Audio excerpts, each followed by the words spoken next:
Okay, so it's my first time trying out this foundation, Clinique Beyond Perfecting Foundation Plus Concealer. So since the Clinique foundation is darker than my actual skin tone, I'm using this foundation drops. It's a lightening drop. It just lightens the foundation and it basically makes my skin a bit even.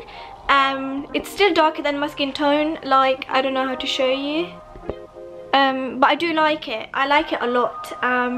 So far I'm loving it, and so I'm gonna continue wearing this foundation, and then I will let you know what I think about it later on, and I will be posting it on Instagram instead. So follow me on Instagram. It's the same as my YouTube name, YowItsFariin. Also, don't forget to subscribe to my channel and turn the post notification on. Did I say that right? Turn the post, what is that thing called? Okay, so anyways, let me try again. On the post notification, I just can't. Subscribe to this channel and turn on the post notification, because I do post every week. I'm so bad at this. I will see you soon in my next video. Shall I stay blessed, everyone? Bye.